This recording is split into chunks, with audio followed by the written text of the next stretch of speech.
जर तुमच्या पण चेहऱ्यावरती वांगचे काळे डाग खूप जास्ती प्रमाणामध्येच आहे तर चिमूटभर हळदमध्ये या लवंगला मिसळा.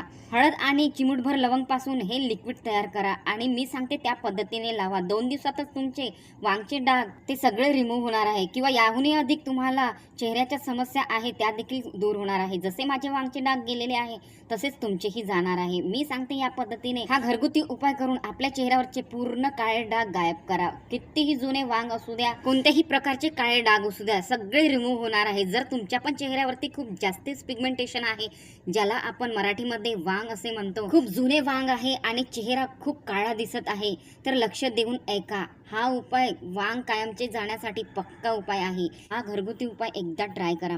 तर बघू शकता अगोदर मी राईस पावडर घेतलेले होते. राईस पावडर 2 चम्मच घेतलेले आहे आणि ते मी बाजूला करून घेतलेले आहे. त्यानंतर आपल्याला इथे घ्यायची आहे लवंग.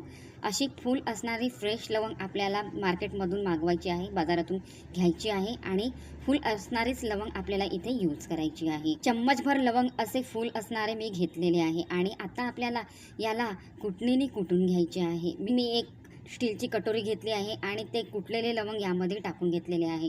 आपल्याला एक लिक्विड तयार करायचे आहे या लवंगपासून.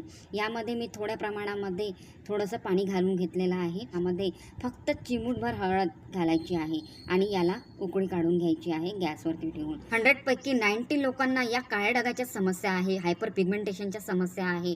चेहऱ्यावरती पिंपल्स येणे, फुटकुळ्या होणे, सुरकुत्या पडणे आणि चेहरा काळा होऊन बेढग दिसणे. ते लिक्विड आपल्याला हळूहळू थोड्या प्रमाणामध्ये यामध्ये मिक्स करत जायचं आहे. म्हणजे तर बघू शकता इथे ही क्रीम बनून तयार झालेली आहे. ही क्रीम 2 दिवस आपल्या चेहऱ्यावरती अप्लाय करायची आहे.